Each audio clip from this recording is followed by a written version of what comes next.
Hi. I'm just going to invite Dr. Renee White, biochemist, doula, mother, and co founder of Fill Your Cup. Just going to invite her now, and we're going to talk about all things planning for breastfeeding.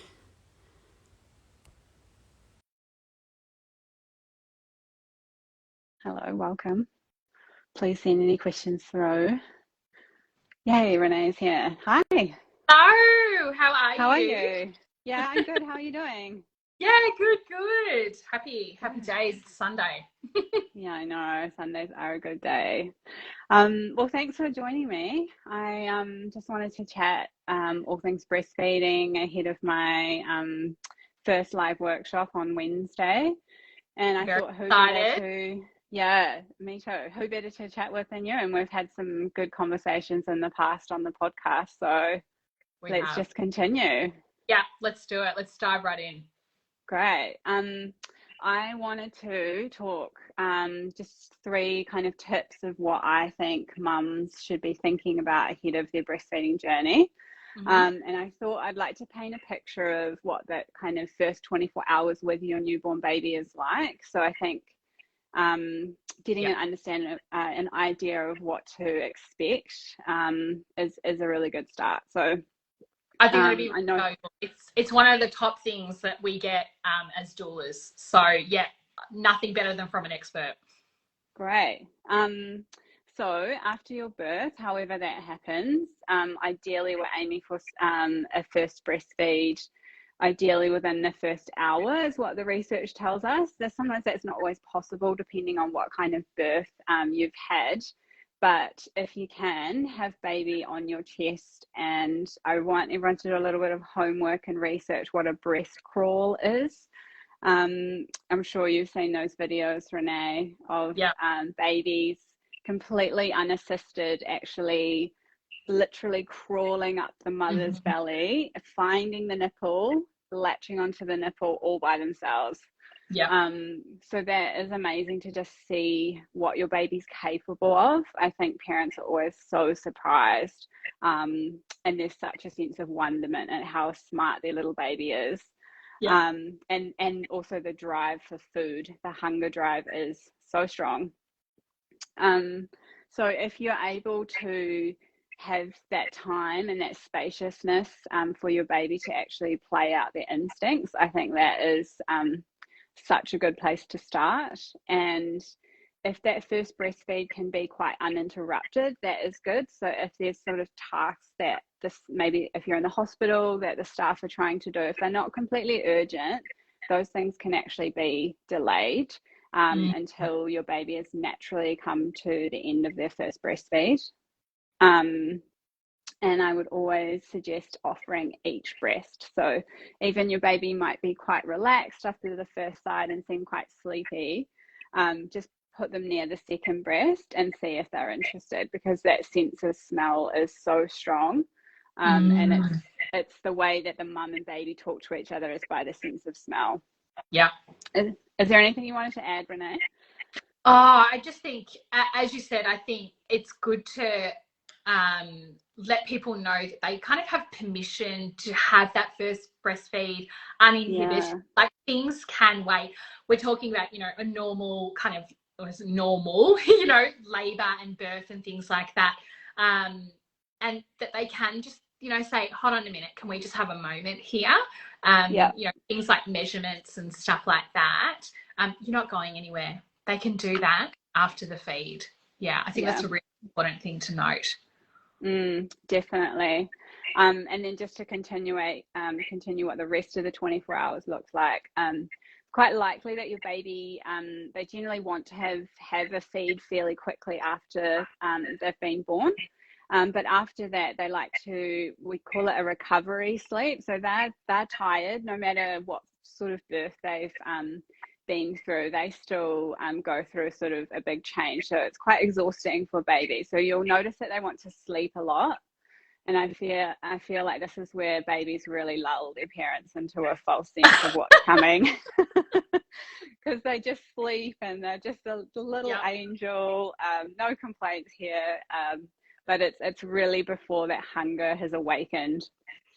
Yeah. But just enjoy it, and enjoy it with skin to skin. You can't overdo it in terms of skin to skin. It's such a powerful tool, and it stimulates breast milk coming in, and it looks after your baby in ways we just can't even imagine. So yeah, I would say lots of skin on skin. And then I guess in terms of what you're expecting in terms of dirty nappies and wet nappies, we want to see your baby do at least one, what's called meconium, is the early poo, and it's sort of got this Marmite, really dark, sticky.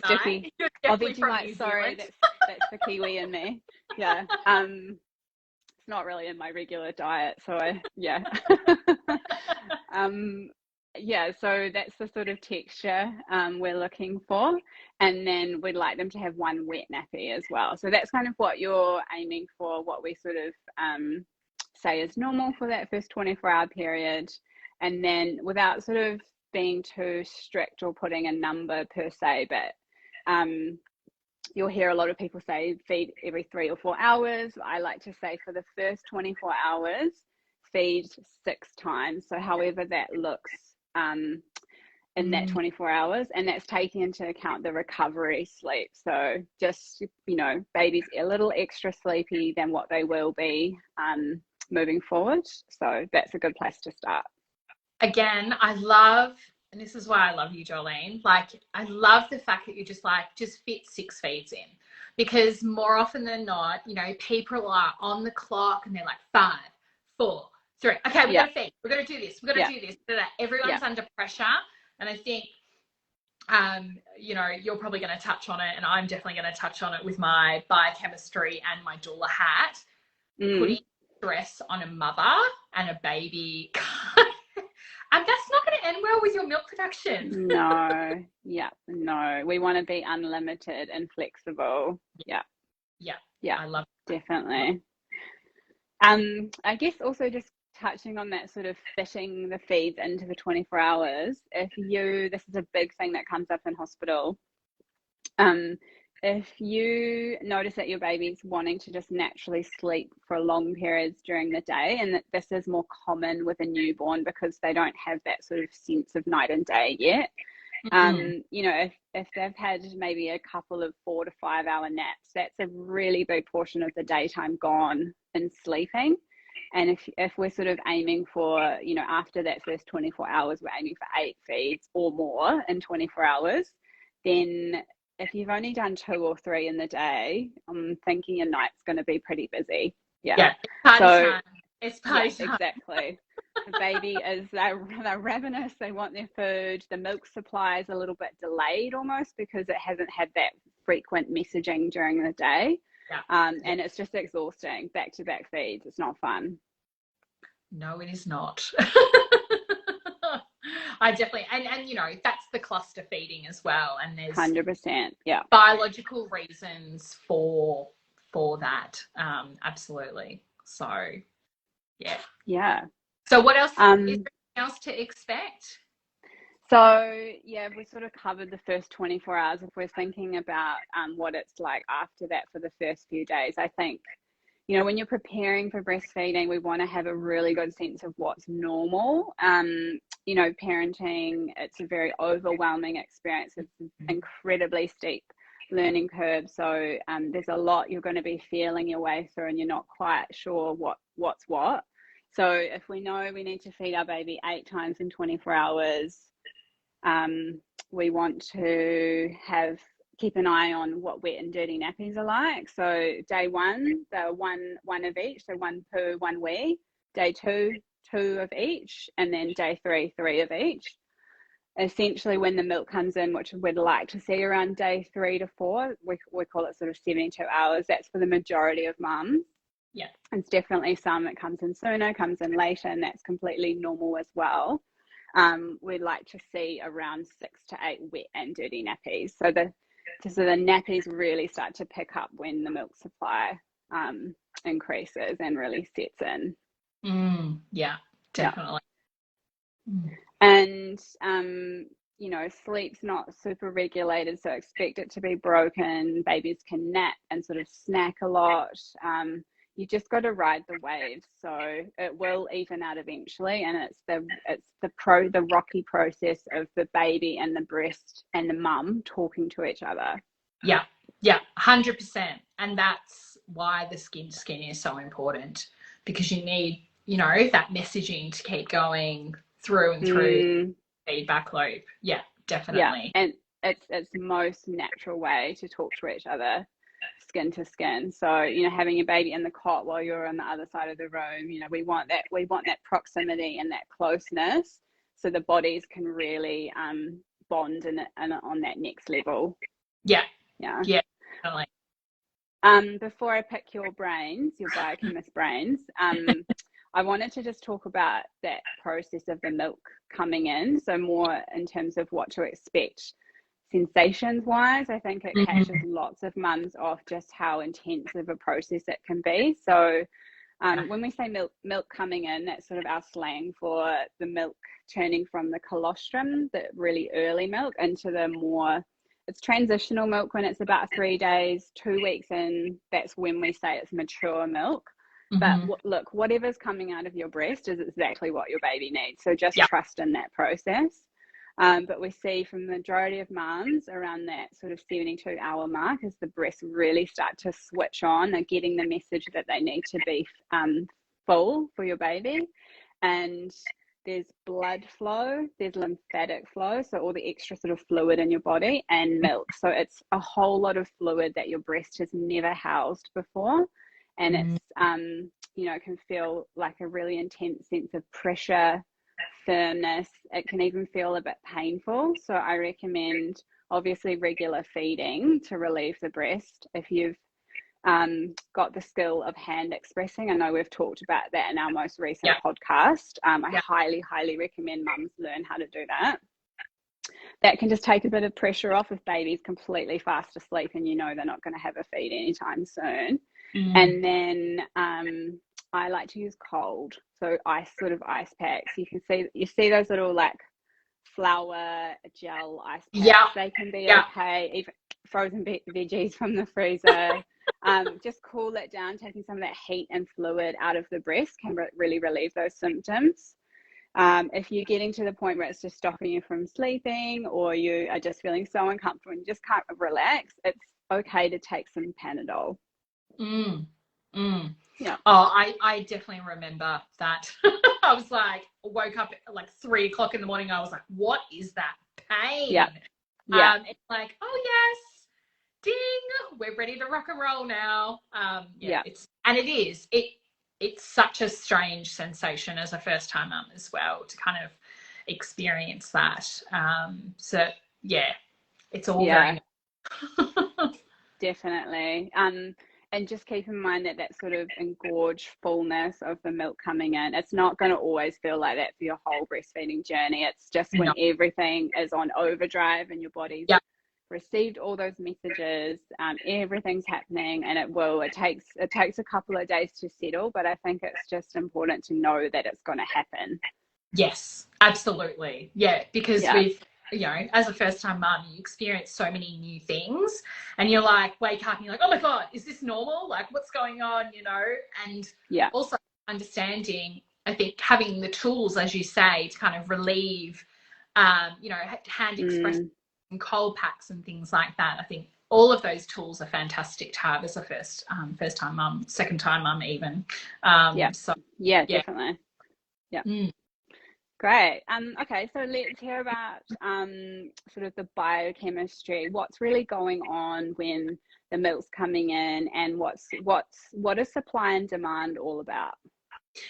Yeah, look, I think as a biochemist, I think it's really interesting to kind of understand all the mechanisms that are going on. I mean, you've already touched on the fact that skin to skin is so important, to have your baby in close proximity, but I always love to know the why. Why is it so important to do skin to skin? What's going on there? Because once you understand that, I think people kind of tune in a little bit better and they understand the value of it.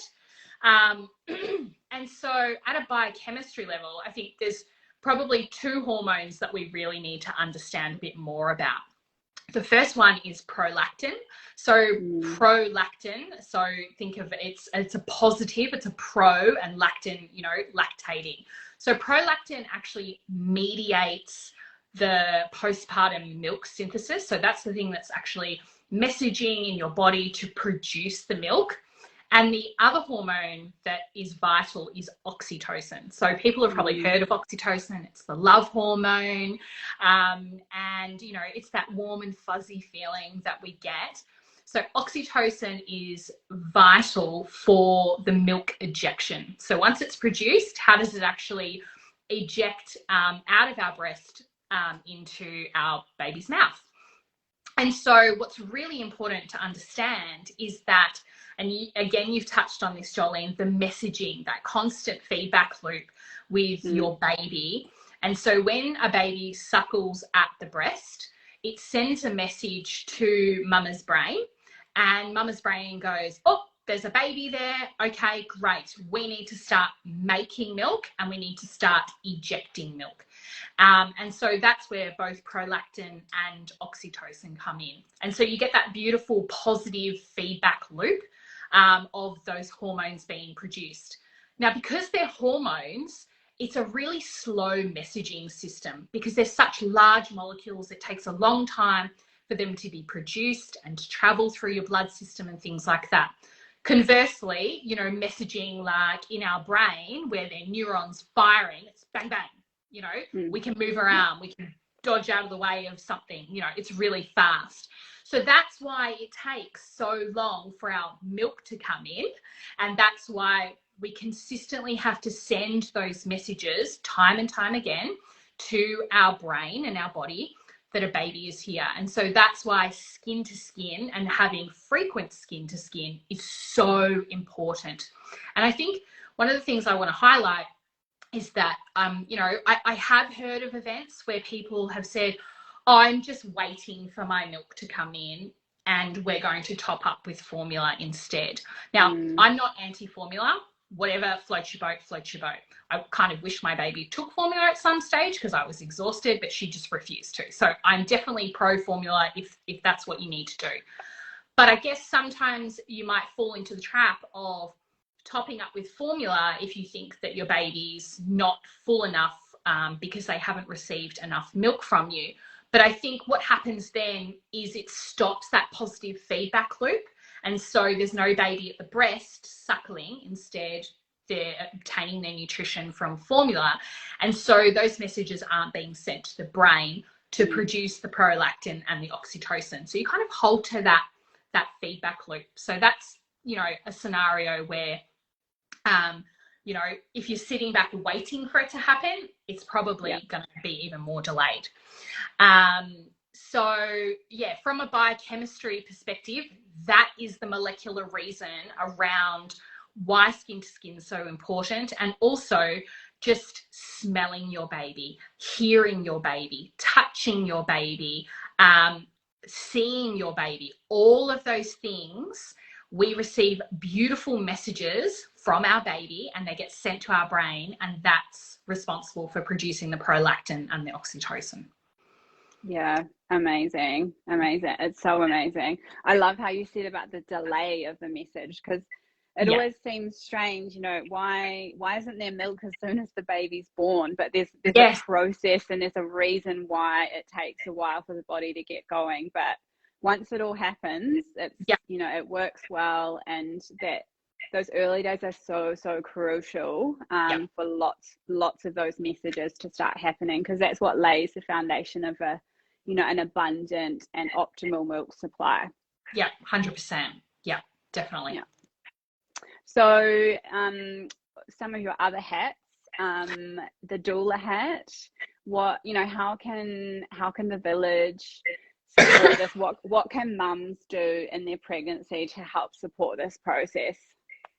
Yeah, I guess again, like as a doula, you know, and I kind of think about as a biochemist as well, what do we need to be doing? We need to be making sure that there's a lot of oxytocin around. And as I said, it's that love hormone. So we want to make sure that our mamas are well nourished, that they're being looked after, that they're in a really good mental health space, that they're being Yeah. listened to and heard, and that they feel warm and they feel like they're in a safe space. Because if you are in that fight and flight mode, you're in stress mode. And so oxytocin is not going to be around for that. So as a doula, you know, we are always trying to make space and time and energy for our mamas to feel as nurtured and nourished as possible. And that comes from rest as well. Like if you're really wired, like, you know, it's party time for baby because, you know, they've had that recovery sleep and you're sleep deprived and things like that. I think as a doula, we would highly encourage, you know, if you can, set those boundaries early for the hospital days and make sure that visitors are limited and that you're able to have that time and space to establish breastfeeding how you want it to be. You know, for me personally, I have had way too many visitors, and I was, you know, conscious of my body, and I didn't have all of that in. And, you know, I would have loved to, in hindsight, you know, hindsight's a wonderful thing. I would have loved to have just, you know, cranked the heating, been naked on the bed, had Bubby, you know, on me the whole time, a blanket over us, and, you know, really establishing that kind of, you know, just that messaging going around. Because I had a cesarean as well, so my milk production was quite delayed. So I did have not an optimal start to it all. So yeah, those are kind of my top tips: nutrition, rest, and I think boundaries as well. Yeah. You've got that kind of real beautiful bond happening with Bubby. Yeah, I love all of that.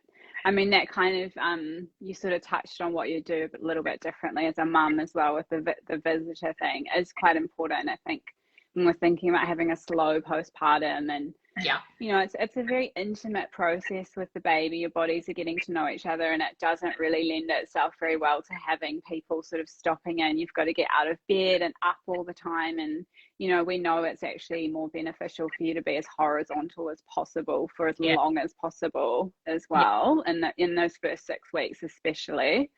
So it's hard. It has that pressure with it when we have visitors. Is it like, it's an exciting time, obviously, and you want to share it all. But I think prioritizing and putting those boundaries in place is so key. Yeah, 100%. Yeah. And I noticed that it was Fill Your Cup's birthday sale. Yeah. It was. We're 2 years old. We're a toddler. Happy birthday. Thank you.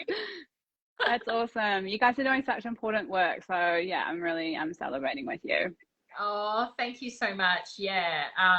We had our birthday sale to kind of, I guess, say thank you to all of our supporters. And you can actually see our products in the background here. So these are I've got a packet here. These are our chopped goji lactation cookie mix. Yummy. So want to get that oxytocin going. These are divine. I'm 5 years postpartum and I still eat them. So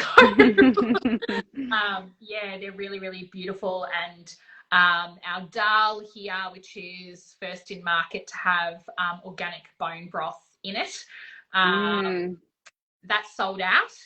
And our postpartum recovery sits in the middle here, which is our beautiful organic botanical blend. I think we've got 5 packets left. So yes, we did a lot of thank yous this week, and everyone figured us out. So yeah, it was that's really awesome support. Yeah, thank you. That's such mindfully made products, and I've tried the cookies and the dal, and I highly recommend them. Oh, thank you. Yeah. I just wanted to talk quickly about my workshop that's happening this Wednesday, the 12th. It's at 10 a.m. But I'm also recording it, the session. So anyone who attends obviously gets the recording, and it comes with my Preparing for Breastfeeding guide, which is basically the workshop plus all the other goodies. I've got recipes. I recommend doulas. lots of books, other resources, and just a shopping list. I've put a whole bunch in there, so I think it's going to be super, super helpful. It is literally the one thing that I really should have done before I had my baby, was to consult. I think a lot of people think, oh, you know, if it all goes pear-shaped, then I'll engage a lactation consultant. But I think, you know, you and I are both on the same page in terms of education is empowerment.